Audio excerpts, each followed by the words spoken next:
Mes enfants bien-aimés, comment va ton cœur aujourd'hui? Comment se porte ton âme dans ce voyage avec moi? Aujourd'hui, je te parle d'un sujet délicat, un phénomène qui peut sembler douloureux. Pourquoi certains de ceux que j'ai appelés quittent-ils mon Église? Ces départs suscitent des questions profondes, et ensemble, nous explorerons les raisons qui les poussent à s'éloigner. En comprenant cela, tu pourras, toi aussi, te fortifier et encourager ceux qui cherchent la vérité. Si ce message touche ton cœur, alors je t'invite à t'abonner, à partager et à laisser ton témoignage dans les commentaires. Aide à transmettre mon message et fais grandir cette lumière en toi. Et surtout, reste jusqu'au bout, car je te réserve une prière puissante pour raviver ta foi et renforcer tes pas dans ce chemin.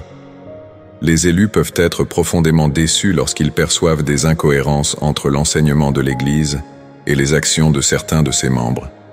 L'hypocrisie, lorsque des dirigeants ou des fidèles prêchent des valeurs qu'ils ne respectent pas eux-mêmes, est une source majeure de frustration.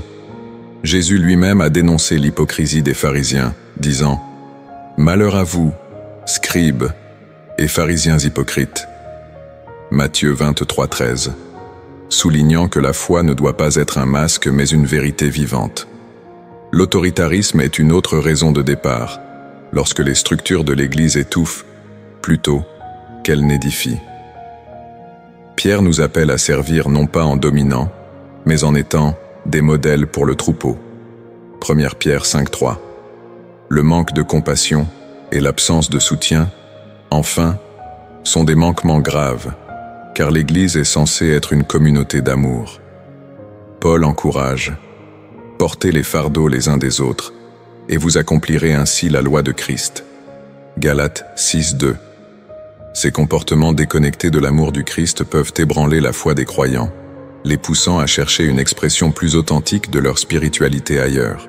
Même les croyants les plus engagés peuvent traverser des crises de foi, des moments où les doutes s'immiscent dans leur cœur et où les certitudes vacillent. Ces épreuves de la vie, qu'il s'agisse de la perte d'un être cher, de maladie ou de déception, peuvent semer le doute dans l'esprit des fidèles. Comme le dit le psaume 73, 2-3, « Mais pour moi, mes pieds avaient presque fléchi, mes pas s'étaient bien près de glisser. » Ces doutes peuvent faire ressentir une distance avec Dieu, conduisant à une quête de sens et à la recherche de réponses. Les conflits entre les dogmes de l'Église et la relation personnelle avec Dieu sont également des causes fréquentes de crise. Des doctrines qui semblent rigides ou déconnectées de l'expérience spirituelle vécue peuvent amener certains à questionner leur foi. Jean 15h15 nous rappelle que Jésus nous appelle ses amis, nous invitant à une relation intime plutôt qu'à un simple respect de règles. Cela souligne le besoin d'une spiritualité authentique où chacun peut dialoguer avec Dieu selon sa propre expérience, plutôt que de se sentir contraint par des dogmes qui ne résonnent plus. Ces luttes personnelles peuvent conduire à un éloignement, mais elles peuvent aussi ouvrir la voie à une foi renouvelée, plus profonde et plus personnelle. De nombreux croyants ressentent un désir croissant de profondeur spirituelle, les poussant à questionner les rituels qu'ils perçoivent comme vides de sens. Cette quête peut naître d'une frustration face à des pratiques qui semblent déconnectées de leur expérience personnelle avec Dieu. Parfois, les cérémonies, bien qu'importantes, deviennent des automatismes, perdant leur valeur spirituelle. Comme le dit Isaïe 29:13, « Ce peuple s'approche de moi avec sa bouche et m'honore des lèvres, mais son cœur est éloigné de moi. » Ce verset souligne que l'essence de la foi réside dans une relation authentique, pas seulement dans des rites extérieurs.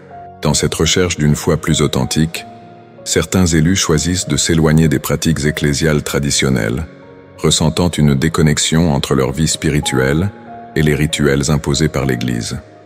Ils aspirent à une connexion personnelle avec Dieu, qui leur permettent d'explorer leur foi sans les contraintes de normes institutionnelles.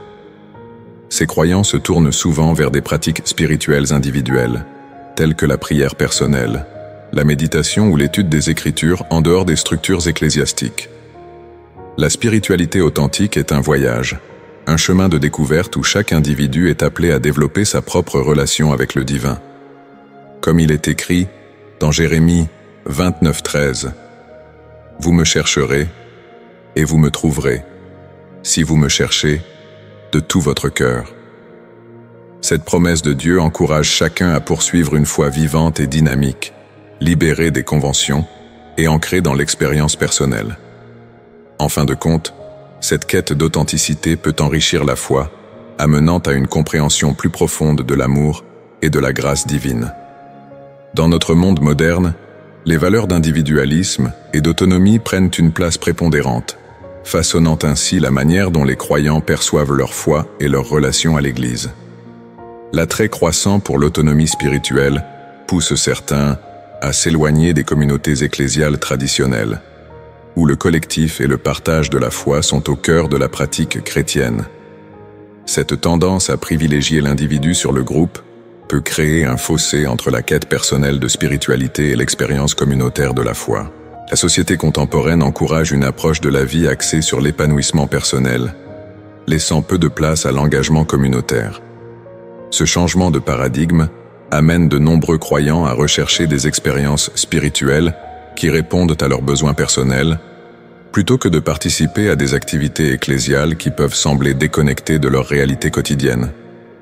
Comme il est dit dans Proverbe 18:1, « Celui qui s'isole recherche son propre intérêt, il se révolte contre toute sagesse. » Ce verset met en lumière le danger de l'isolement spirituel qui peut découler de cette quête d'autonomie. En outre, les croyants peuvent se sentir frustrés par une Église qui ne répond pas aux enjeux contemporains ou qui semble déconnectée des préoccupations de la société moderne. Les jeunes, en particulier, cherchent des communautés qui s'engagent sur des questions sociétales, telles que la justice sociale et l'environnement, et qui incarnent l'amour inclusif que Jésus prêchait. Ainsi, ces valeurs modernes, bien qu'elles puissent enrichir la foi personnelle, peuvent également être une source d'éloignement pour ceux qui se sentent en décalage avec les structures ecclésiales traditionnelles. Dans ce contexte, la redéfinition de la communauté ecclésiale et de la manière dont elle engage ses membres devient essentielle pour attirer ceux qui aspirent à une foi plus en phase avec leur vécu et leur quête spirituelle. De nombreux croyants, et en particulier les jeunes, ressentent une déconnexion croissante entre l'Église et les enjeux contemporains qui touchent à moins la société. L'Église, souvent perçue comme conservatrice et rigide, semble parfois ignorer les luttes modernes telles que la justice sociale, l'égalité des droits et les préoccupations environnementales. Cette perception de décalage pousse certains élus à s'éloigner des institutions traditionnelles à la recherche de communautés plus ouvertes et inclusives, qui reflètent leurs valeurs et leurs préoccupations. Pour que l'Église retrouve son rôle fondamental, elle doit se réengager dans un accueil sincère et offrir un soutien authentique à chaque croyant. Un renouveau est possible si elle adopte une transparence et une intégrité qui inspirent confiance. Cela signifie que les dirigeants doivent être des modèles de foi, agissant en accord avec les enseignements du Christ et avec un cœur humble.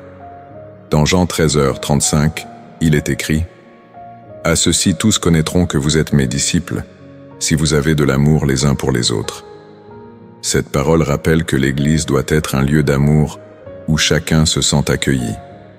Les croyants sont appelés à refléter cet amour au sein de la communauté pour que l'Église puisse être un véritable refuge spirituel. Que ce renouveau fasse briller la lumière de la foi, guidant les âmes en quête de vérité et d'authenticité. Prière.